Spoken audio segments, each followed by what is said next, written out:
সে অনেককাল আগের এক গুরুকুল আশ্রমের কথা। তপবনের ছায়া সুনিবিড় গুরুকুল আশ্রম।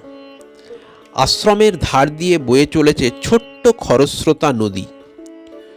উত্তরের দূর পাহাড়ি থেকে যেমন শীতল বাতাস আশ্রমের ওপর দিয়ে বয়ে চলে যায়, তেমনি দক্ষিণের সাগরের দক্ষিণাবায়ু আশ্রমকে সব সময় ছুঁয়ে যায়।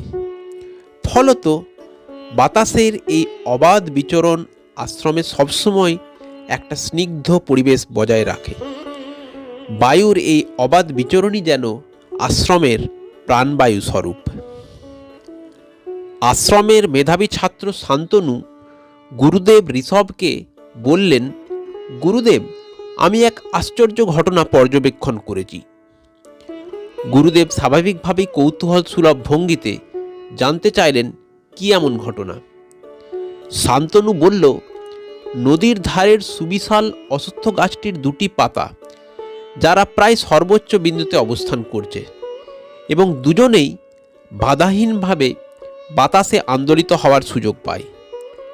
অথচ দেখা যায় একটি পাতা অবাধে ছন্দময় গতিতে সম্পূর্ণ আনন্দের সাথে পূবালি বা দক্ষিণা বায়ুতে আন্দোলিত হচ্ছে, অথচ পার্শ্ববর্তী পাতাটি প্রায় যেন অচল আড়ষ্ট ভঙ্গিতে গাছের ডালে লেগে থাকে। এটা কি করে সম্ভব গুরুদেব?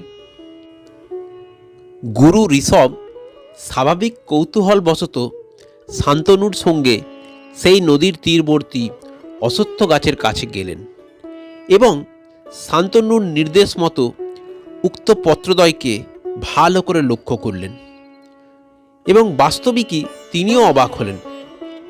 তিনি শিষ্যকে আশ্বস্ত করলেন, আমি এই ঘটনার ব্যাখ্যা খুব শীঘ্রই দেবার চেষ্টা করব। এরপর শান্তনু চলে গেলে গুরুদেব ধ্যানে বসলেন এবং যোগ বলে প্রাণের সম্প্রসারণ ঘটালেন প্রকৃতির সাথে। ধ্যানের এ এক আশ্চর্য পর্যায়, যখন গুরু ঋষভ প্রকৃতির সমস্ত সজীব অস্তিত্বের সঙ্গে কথোপকথনে সক্ষম হন। স্বাভাবিকভাবেই গুরুদেব ওই পত্রদ্বয়ের সাথে কথোপকথন শুরু করলেন। জানলেন ওই পত্রদ্বয় যমজ বোন, একজনের নাম মায়া, অন্যজনের নাম ছায়া। ছায়া প্রাণ প্রাচুর্যে, উজ্জ্বলে, চঞ্চলতায় সবাইকে ছাপিয়ে যায় যেন। অন্যদিকে মায়া সবসময় কেমন যেন উদ্বিগ্ন মনা, বিষণ্ণ। ছায়া শীতল স্নিগ্ধ বাতাসকে বুক ভরে গ্রহণ করে তাতে মনের আনন্দে আন্দোলিত হওয়াকেই জীবন মনে করে। সে মনে করে প্রকৃতির এই চঞ্চল মুক্ত বাতাসের সঠিক ব্যবহারই প্রাণের প্রকৃত উদ্দেশ্য। অন্যদিকে মায়া, সে সবসময় শক্ত করে গাছের ডালকে আঁকড়ে থাকে আড়ষ্টভাবে। তার সবসময় ভয় হয়, এই বুঝি বাতাসের আন্দোলনে আমি ভূপতিত হয়ে মাটিতে পড়ে যাব, এবং এই ভয় তাকে আড়ষ্ট করে রাখে, তাকে বাতাসের স্নিগ্ধ চঞ্চলময় আনন্দ থেকে সম্পূর্ণভাবে বঞ্চিত রাখে। গুরুদেব উভয়ের সঙ্গে কথা বলেই খুব প্রসন্ন হলেন এবং ছায়াকে তার জীবন দর্শনের জন্য প্রশংসাও করলেন এবং উৎসাহও দিলেন। অন্যদিকে মায়াকে সস্নেহে তিনি বললেন, হে জাতিকা, জন্মেছ যখন, একদিন তুমি ভূপতিত হবেই, এটাই পরম সত্য। কিন্তু প্রকৃতির এই পরম আশীর্বাদ স্বরূপ এই প্রাণবায়ুকে তুমি কেন সঠিকভাবে ব্যবহার করবে না? মায়া জানতে চাইল, গুরুদেব, আমি কি করব? তাহলে আমার কি করা উচিত? আমার এই উদ্বিগ্নজনিত আড়ষ্টতা আমাকে যথেষ্ট বিব্রত করে। আপনি আমাকে পরামর্শ দিন। গুরুদেব তখন পরামর্শ দিলেন, মায়া, তুমি এখন থেকে খুব ধীর লয়ে শ্বাস প্রশ্বাস গ্রহণ এবং বর্জন ক্রিয়া সম্পন্ন করো। এইভাবে শ্বাস প্রশ্বাস নিয়ন্ত্রণের মাধ্যমে তুমি প্রকৃতির সাথে তোমার প্রাণের সম্প্রসারণ ঘটাও। বাতাসের সঙ্গে যোগাযোগ করো। তোমার সমস্যার সমাধান বাতাসই বলে দেবে। এরপর মায়া যথারীতি গুরুদেবের পরামর্শ মতো মুক্ত বায়ুতে শ্বাস প্রশ্বাসের নিয়ন্ত্রণের অভ্যাস শুরু করল এবং এই প্রক্রিয়া যতই এগিয়ে চলল ততই সে অনুভব করল বৃক্ষের ডালের সাথে তার সেই আড়ষ্টভাবে লেগে থাকার সম্পর্ক যেন ক্রমশ হ্রাস পাচ্ছে। শুধু তাই নয়, বায়ু প্রবাহের সাথে সাথে তার নিজেরও আন্দোলন যেন ক্রমশ বৃদ্ধি পাচ্ছে। এমন সময় স্নিগ্ধ দক্ষিণা বাতাস যেন ফিস ফিস করে মায়াকে বলে গেল, মায়া, দুশ্চিন্তা ছাড়ো, বায়ুর প্রবাহের বিশ্বাস রাখো। জীবনের ধর্মই হচ্ছে প্রবাহিত হওয়া। বাতাস যেন সেই ধর্মই পালন করছে এবং সেই সংবাদই যেন তোমাদের কাছে পৌঁছে দিচ্ছে।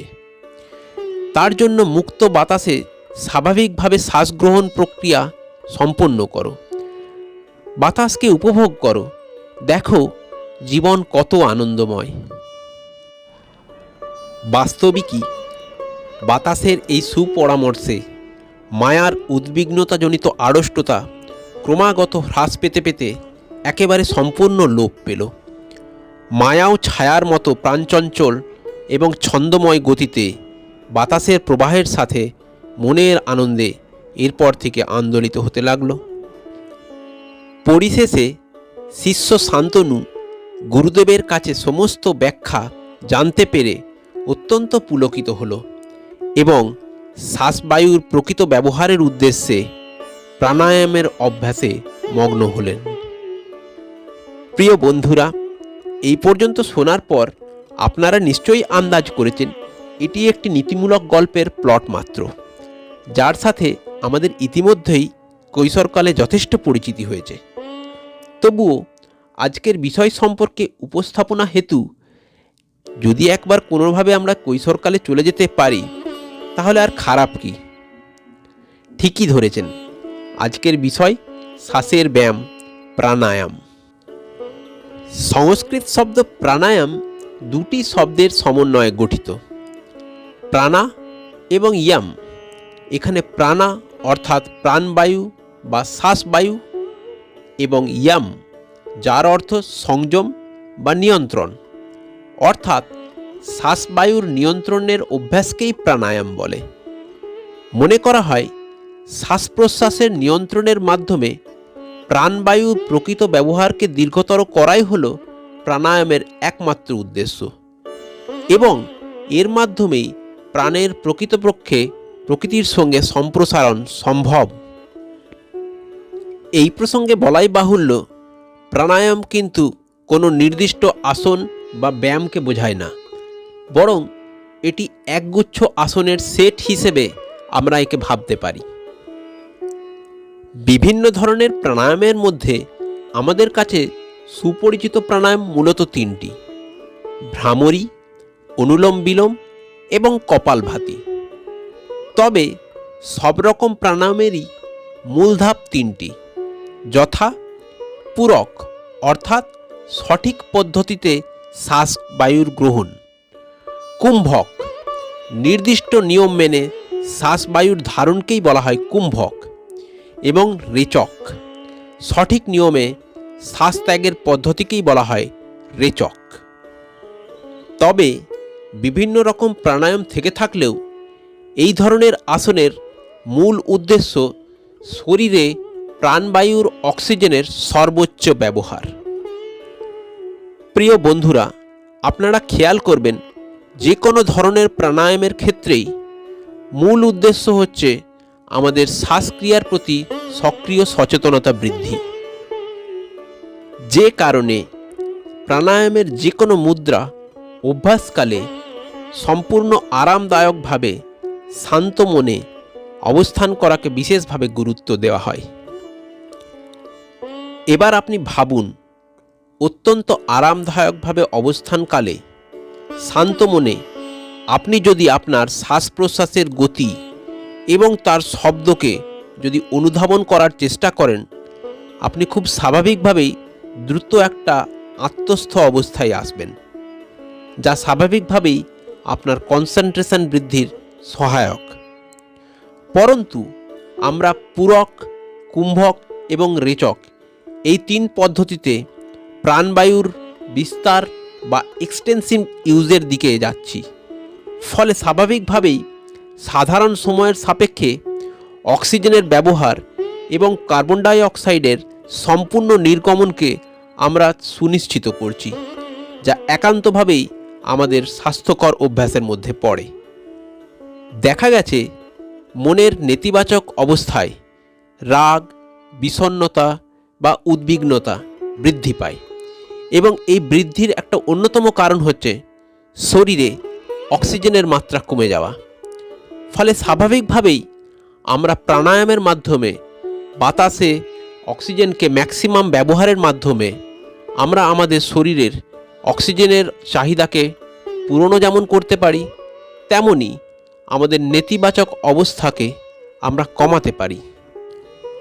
পরিশেষে এটা বলা যেতে পারে, একান্তে শরীরকে শিথিল অবস্থায় রেখে প্রাণায়ামের অভ্যাসের মাধ্যমে প্রত্যেকটি ব্যক্তি যে অভিজ্ঞতা লাভ করে তা তার আত্মবিশ্বাস বর্ধক হিসেবে কাজ করে। সুতরাং আর অপেক্ষা কিসের?